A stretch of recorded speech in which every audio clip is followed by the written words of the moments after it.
Class 8 দেখো। তো এখানে আমাদের হারিয়ে যাওয়া সংখ্যাটা খুঁজতে হবে, এখানে কত হবে। তো এগুলো একটু বুদ্ধি খাটাতে হবে। হ্যাঁ, এগুলো পরীক্ষায় আসে, এখন এখন কাজে লাগবে, চাকরি পরীক্ষায় কাজে লাগবে। এগুলোকে বলা হয় রিজনিং, বলা হয় কি বলা হয়? রিজনিং। হ্যাঁ, দেখো এইখানে 1 আছে, এখানে 2 আছে, তাহলে 9 হয়েছে।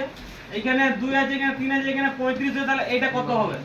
জানো তো, বলো তুমি কত হবে এটা, বলো।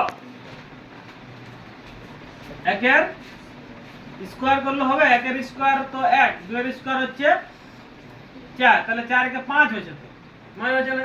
তাহলে স্কয়ার গেল, যোগ করলাম, যোগ করলে 3 হবে, 9 আসছে না? এবার তাহলে কিউবে যাব, কিউবে গেলে কত হবে? একের কিউব, একের কিউব 1, আর 2 এর কিউব হচ্ছে 2 এর কিউব 8, তাহলে 8 আর 1 যোগ করলে 9 মিলছে।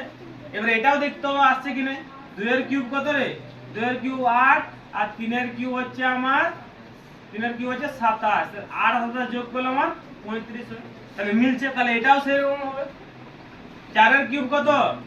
4 4 এ 16, 4 এ 64, 5 এর কিউব কত হবে রে? 125, তাহলে 125 64 কিভাবে যোগ করব? ফটাফট যোগ করতে হবে। কেমন? 120 আর 60 এ যোগ করে দেয় 180, আর 4 আর 5 এ যোগ করে দেয় 9, তাহলে 180 আর 9 189, 189 এইভাবে যোগ করতে হয়। যে কোনো যোগগুলো দেখা শর্টকাট বুদ্ধি বলে। 85 আর 87 কিভাবে যোগ করব? 80 80 160 করে দাও, আর 7 5 এ 12, 12 মানে 10 যোগ করে দাও, তাহলে কত হবে? 160 আর 10 এ 170, আর 2 এ 72, এইভাবে যোগ করবে।